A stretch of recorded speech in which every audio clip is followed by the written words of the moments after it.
बंधुओं, बहुत बहुत स्वागत है आपका। आज मेरी डायरी के 20वें पन्ने के साथ आप सबों के सामने उपस्थित हूँ। आइए पढ़कर सुनाता हूँ आपको मैंने मेरी डायरी के 20वें पन्ने पर क्या लिखा है। और एक बात कहूँ तो धीरे धीरे इस सीज़न की समाप्ति की ओर हम पहुँच रहे हैं। आज 20वां है तो 24वां कुछ दिन में आ ही जाएगा, है ना। और तो फिलहाल पढ़ते हैं मैंने मेरी डायरी के 20वें पन्ने पर क्या लिखा है ना। मेरी डायरी। मैंने तुम्हारे पिछले पन्ने पर अपने दोस्त की एक दादी का किस्सा सुनाया था।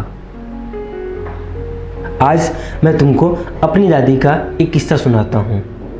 हालांकि पिछले पन्ने का इस पन्ने से आपस में कोई संबंध नहीं है ना। आप भी ध्यान रखिएगा। और दोनों अलग अलग कानों से सुन या बस महसूस कर सकती हो। आप भी अलग अलग कानों से सुनिएगा, है ना। तो आइए बढ़ते हैं आगे। हाँ, तो मेरी दादी जी से पहले मैं दूसरी या तीसरी में रहा होऊंगा। नहीं, पहली में ही था अभी।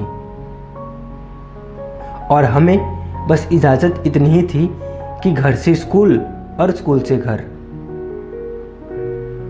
इसके अलावा अगर कहीं जाना हो तो प्रश्न की लंबी सूची तैयार रहती, जैसे कहाँ जाना है, क्यों जाना है, किसके साथ जाना है, न जाने इसी तरह के कई सवाल पूछने के बाद बहुत कम समय मिलता बाहर जाने के लिए।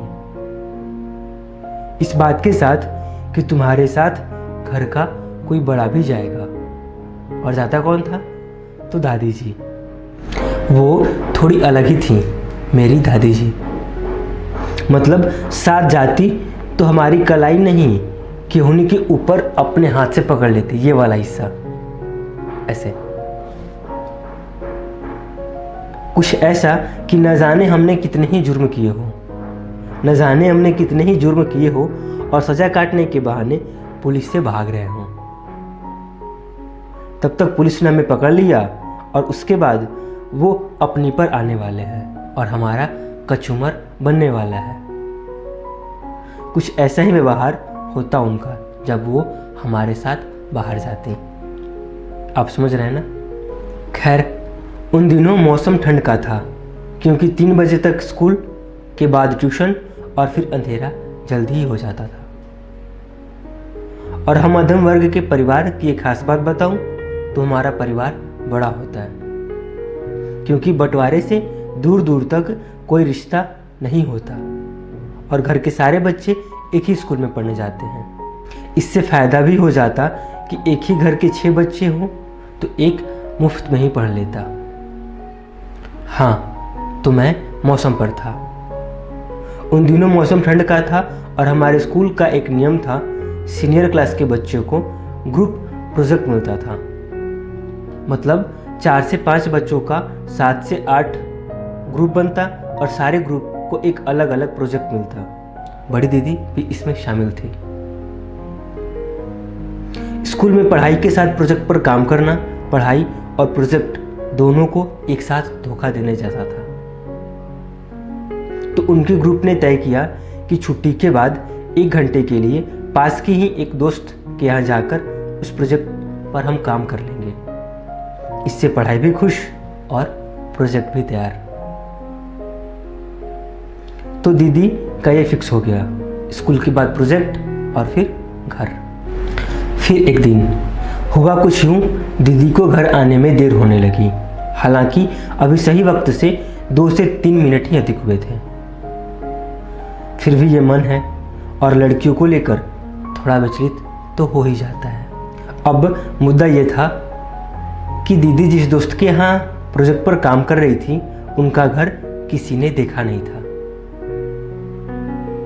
सच कहूँ, मैंने देखा था पर डर के मारे किसी को बताया नहीं कि मैंने देखा है, क्योंकि स्कूल के अलावा कहीं दूसरी जगह जाने की इजाज़त तो थी नहीं। तो मुझे लगा अगर मैं बताता हूँ कि मैंने घर देखा है तो दीदी का तो पता नहीं पर मेरी कुटाई पहले होगी। पर मन तो मन ही है, अपनापन भी तो कुछ चीज़ होता है ना। मैंने सोचा जो होगा देखा जाएगा बता देता हूँ, मैंने घर देखा है और ये मैंने बता दिया। पर बताने से पहले आसपास के सारे चप्पल, झाड़ू या कुछ ऐसा जो फेंक के मारा जा सके, धीरे धीरे सबकी नज़रों से बचाते हुए हटा दिया था।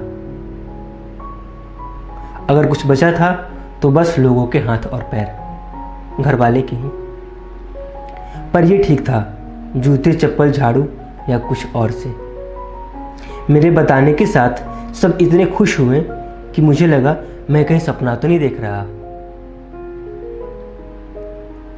उनकी हरकतें कुछ ऐसी थीं कि मैं राजकुमार हूँ। मेरे घर वाले की हरकतें, मैं राजकुमार हूँ और मैं चाहूँ तो कितनी भी गलतियाँ कर सकता हूँ। थोड़ी देर में ये लोग मुझे एक सर्टिफिकेट देंगे। अब इस लड़के को न तो डांटा जाएगा और न ही पीटा जाएगा। ये जब चाहे, जो चाहे, जैसा चाहे कर सकता है। कोई रोक टोक नहीं है इसके लिए। मैं भी खुशी के चरम शिखर पर था। आज पहली बार दादी के साथ घर के बाहर जाना मुझे लुभा रहा था। जाहिर सी बात है, मेरा मन तो कुछ ऐसा कर रहा था कि अब हर शाम मैं दादी जी के साथ बाहर जाऊं और घूम कर आऊं। दादी जी ने मेरी किहुनी के ऊपर वाला बाजू पकड़ा।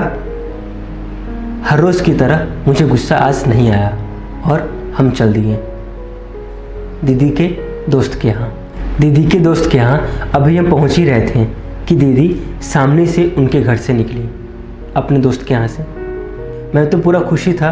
दादी जी ने दीदी को कुछ बोला नहीं, बस मेरी तरफ इशारा किया। मुझे दादी जी की नज़रें थोड़ी अजीब लगी, पर मैं तो अपने ही मद में था। हम तीनों, मैं, दीदी और दादी जी, घर की ओर बढ़ने लगे। भारी बारिश आने से पहले आसमान जिस तरह से शांत दिखाई देने लगता है, ठीक उसी तरह मैं महसूस कर रहा था। पर मुझे लगा ये खुशी वाली शांति है। हम घर पहुंचे। दीदी ने कहा वो आज प्रोजेक्ट का अंतिम दिन था, तो पूरा करने में थोड़ा वक्त अधिक लग गया। सब लोगों ने कहा तो ये बात पहले बता देना चाहिए था। हम सब बहुत परेशान हो गए थे। सबके चेहरे अब नॉर्मल हो रहे थे। तभी मुझे लगा मेरे ऊपर कुछ गिरा। मैंने पीछे मुड़कर देखा, मेरी दादी जी, उनके एक हाथ में चप्पल और दूसरे हाथ में हाथ वाले बांस के पंखे, और ताबड़तोड़ मेरी कुटाई शुरू हुई। ये कहते हुए कि स्कूल पढ़ने जाते हो या लोगों का घर देखने। वही मैं सोच रही थी, इस बार इसका नंबर इतना कम क्यों आया है। आएगा क्यों नहीं, ये तो जनगणना वालों के साथ घूम रहा था। ये सब मेरी दादी जी अपने मुंह से बोल रही थी, जिनको पढ़ाई का पौ भी नहीं पता था, और अपने हाथों के सहारे मेरी कुटाई जारी थी। मैं जोर जोर से चीख रहा था। ऐसा सुना था कि जोर से चिल्लाने से धीरे धीरे और कुटाई कम होती है, और मन में यही कह रहा था, झूठे, मक्कार, धोखेबाज है सब। सच में घोर कलयुग आ गया है। भलाई का तो जमाना ही नहीं रहा। मेरा जुर्म बस यही था कि मैंने एक बेटी को उसके परिवार से मिलाया था। यही था ना।